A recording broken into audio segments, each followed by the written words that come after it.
How's it going, guys? You're watching the Nomadic Hacker. I know it's been a while, but I thought I'd do a quick video for you and do something I've been wanting to do for a little bit. Let's get things in frame. So I want to do a video on some of the locks that I use that I actually have in rotation to secure things and how I've modified them. So I thought it'd be an interesting video. So I have an American 1100 series. We're going to take it apart. Steal a screwdriver out of my EDC kit. I'll have to do an update video on that because I have added quite a few things to it since my last video. Pull this guy apart. So yeah, I know it's been a while. I've haven't been picking as actively as I would have liked. Had a lot going on, but I'm still here. I'm still alive. So here's the core. Gonna need a pokey stabby thing to get that hook off.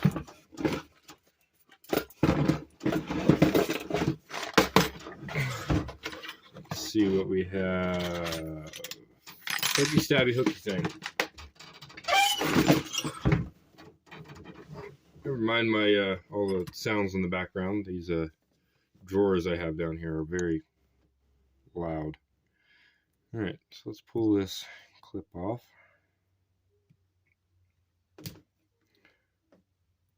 Alright, I have an actual tool for this somewhere. Put that up there so we don't lose it. I have the key. There's the bitting if anyone cares. Stock bitting. Haven't decided to cut a different key for this yet. Now, what size are you? You might work. You're pretty close, but I don't have. Will you work? Yeah, I don't have the right, exactly the right follower, so this is a bit bit unorganized. You think I'd put a little more effort into organizing a video after it's been what, like 10-11 months since I put a video out, but apparently not.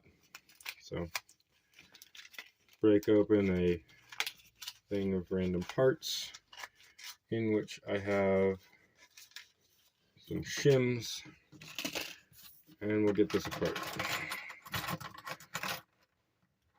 I'm going to put a shim in there. It doesn't like fly all over the place and you can't see it. And maybe I can do this where my hands aren't completely in the way and you can see what's going on.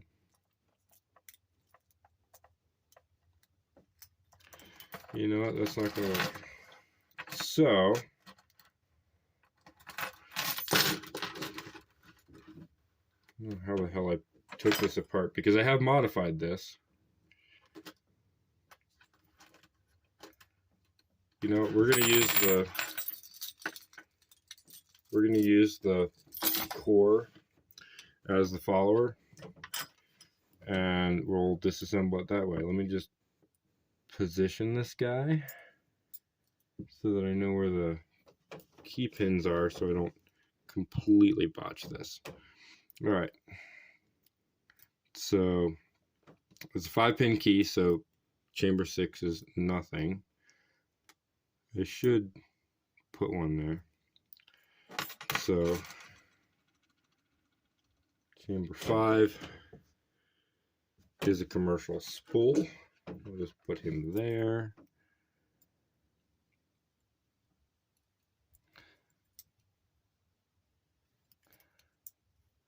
There we go.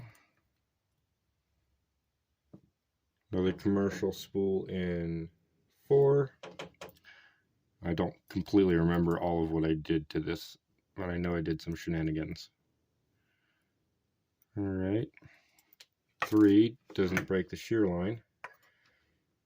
Don't know what position those were in. Let me get this key pin out of the way that was just in the box. So 3 is a standard, but did not break the shear line.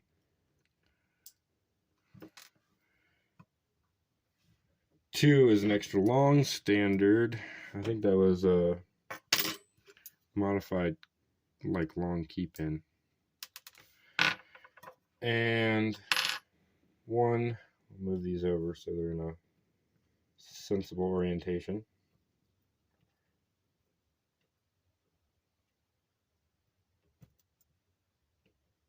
There we go.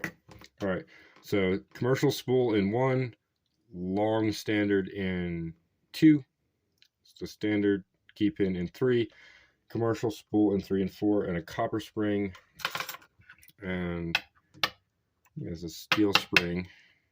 I think I had these alternating. That sounds like what I'd do.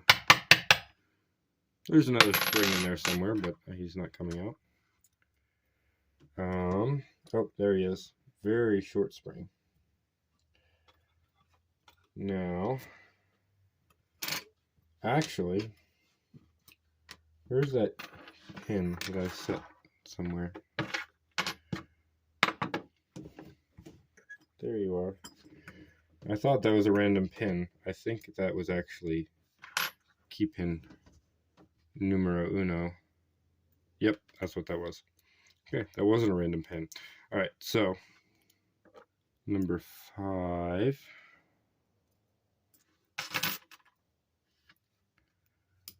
is a serrated key pin.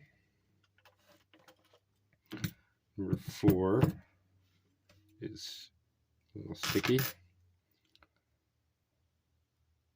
Get them so I can show you.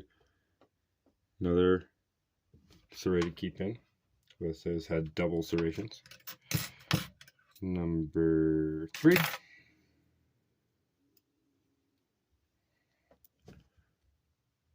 Another double serrated key pin. 2 has already fallen out on me.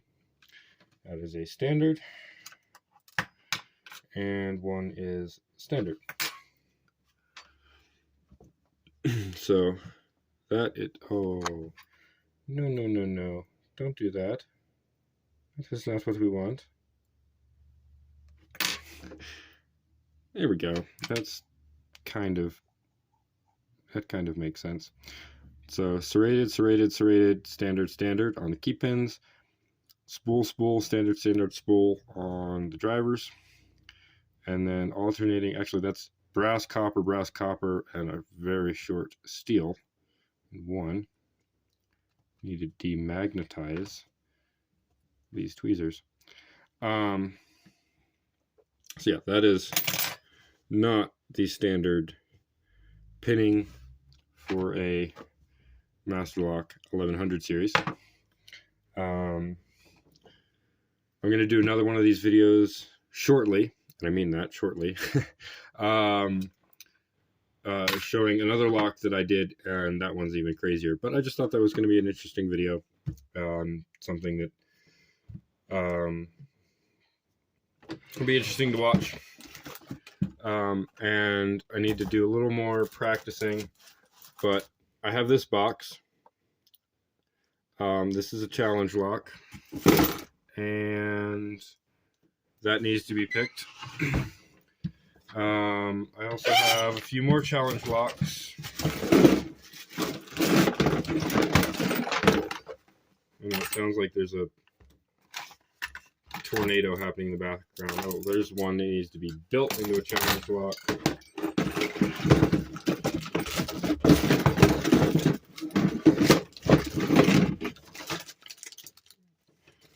Can't wait to actually watch this back and see how horrific this video sounds with me going through these drawers. I've got a few more challenge locks I need to pick on camera that I've had for entirely too long, and they need to get back out into the community. But yeah, I just thought that'd be interesting. I want to show off a lock that I have in rotation. This is locking up some propane tanks I have on a trailer.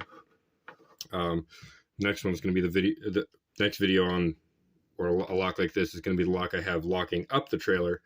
And I would be interested in seeing anyone else's locks that they have modified that they're actually using. Not because I think that like this lock needs to be that secure, but I have pins, I have pinning trays, I mean pinning kits. I can do it, so why would I not? But anyways, thanks everybody for watching. I appreciate it. I'll see you in the next one. Take care.